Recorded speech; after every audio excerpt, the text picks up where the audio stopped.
Mountain News this morning. After some in Perry County went without water for nearly 2 weeks, some residents started to see their water being restored. And a new soy-based firefighting foam is now accessible to Kentucky's rural fire departments. Dedicated to Eastern and Southern Kentucky, this is WYMT Mountain News This Morning.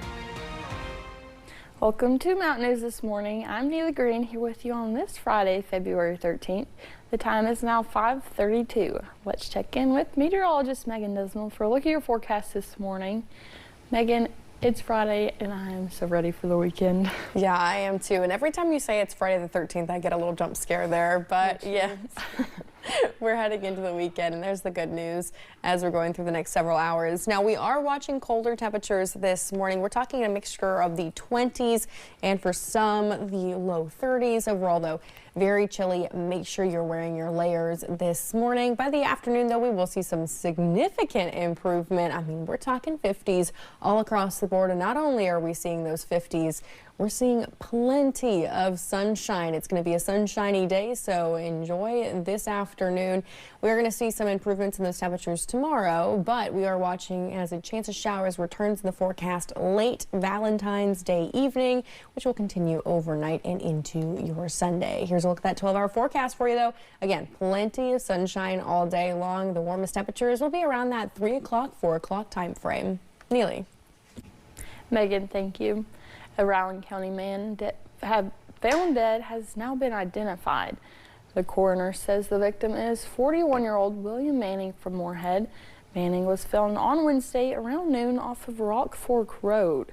The coroner office says no foul play is expected and they are waiting for an autopsy and toxicology results. Police in Wise County, Virginia are asking for help finding a missing man. Here is a picture of 56-year-old Ricky Wayne Allen.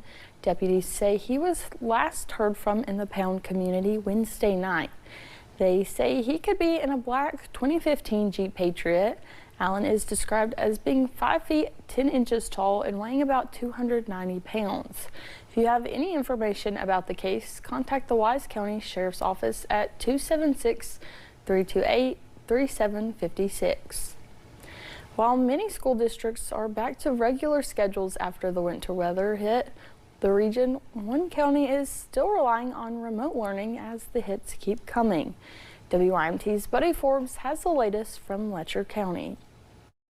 Worst place in the world is being in a school without kids. For Letcher County educators, classrooms have been empty for most of the year, with students attending approximately 10 total days during the month of January, before sickness and winter weather forced the district into snow days and non-traditional instruction days. Tuesday, I thought for sure that we would be back in school, and even on Wednesday, one of my custodians couldn't come into work, and she sent a picture of her holler, and it was nothing but snow and ice still. Once the snow melted and the ice thawed, issues with busted water lines in the Whitesburg area cut the students off once again. The water compounded the situation. I think they found the leak in Whitesburg.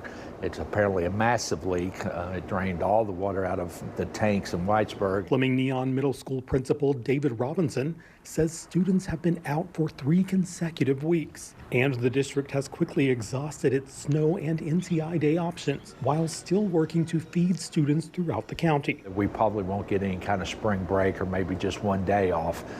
Usually when we miss a lot of days during the course of a year, that's the one thing that they do is they shrink spring break. Officials with the city of Whitesburg say the major water leak was pinpointed and repaired. Now the water treatment facility is letting the water build back up in the tanks. And district officials say Letcher County schools will remain closed Friday to make sure the system has time to refill. Very unfortunate, but nobody's fault. We just have to work through it and come up with a game plan of how we're going to catch the kids up when they get back in school. In Letcher County, Buddy Forbes, WYMT Mountain News.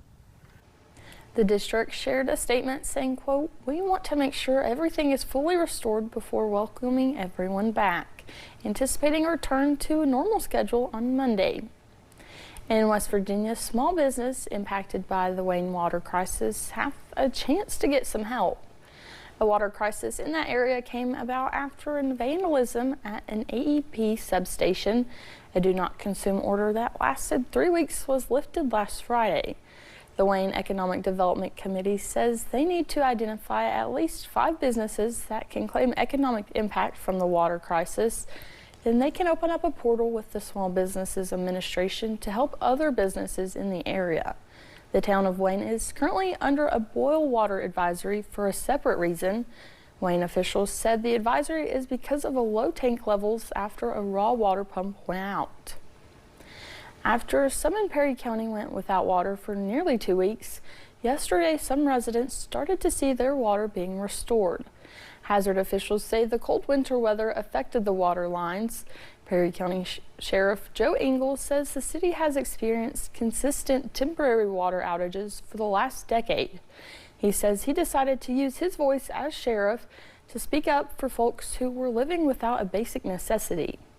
Everybody in Perry County has a backup mindset of, hey, what am I going to do when we know we're going to experience long outages? It's every winter. Hazard Mayor Happy Mabawini says the construction of the new Buckhorn water plant will help, but it won't be ready before next winter. Now that much of the snow and ice is off the roads, many have been taking their vehicles to the car wash to remove any excess salt from hidden cracks and crevices. Salt from the roads can cause corrosion underneath your car, including the fuel lines and pipes. If you are able, make sure you head to the wash sooner than later. Not all officers get paid with money. Some get paid with tasty treats and belly rubs, and they also have 4 paws and are covered in fur. Canine units serve to protect, and one canine in Bell County is being protected while serving. I spoke about that with that canine's handler about a recent gift he received. Man's best friend. Dogs have a way of leaving their paw prints on our hearts, and Deputy Keith Fusen knows that firsthand as the handler for Canine Free, or as he likes to call him, Steve. He's my best friend.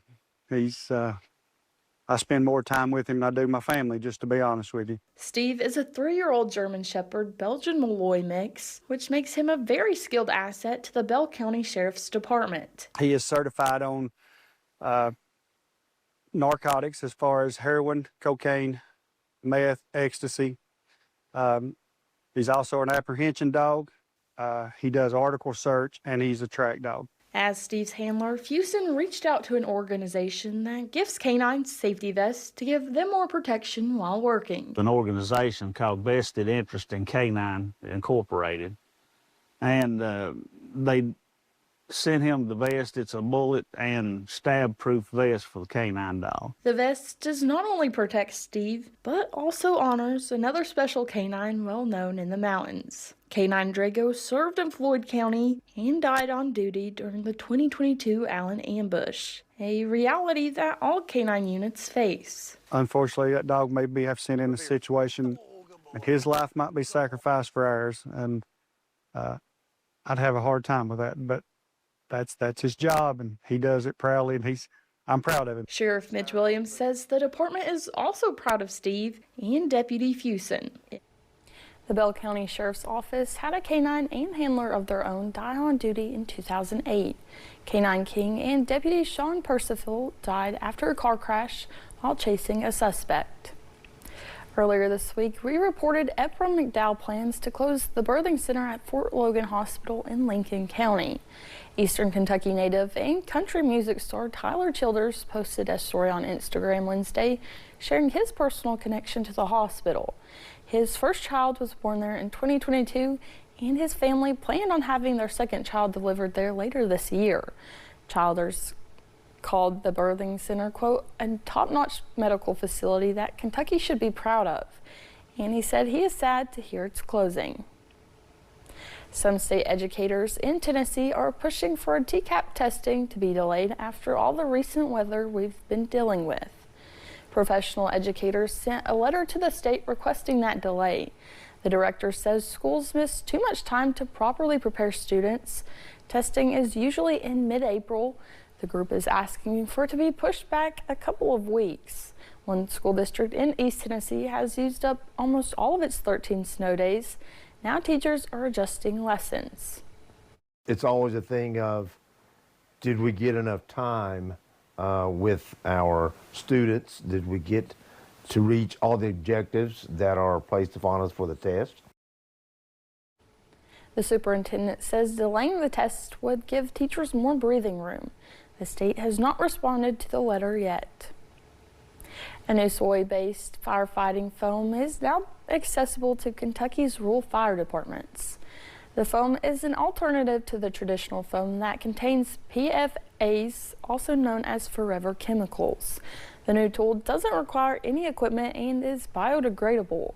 It'll decompose within days. Firefighter and farmer Jeff King says his department was the first to adopt it in the state.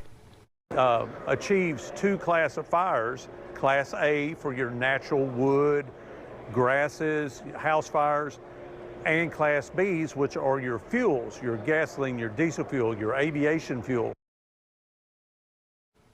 King says the chemicals in the average foam aren't just dangerous for firefighters, but anyone else near it.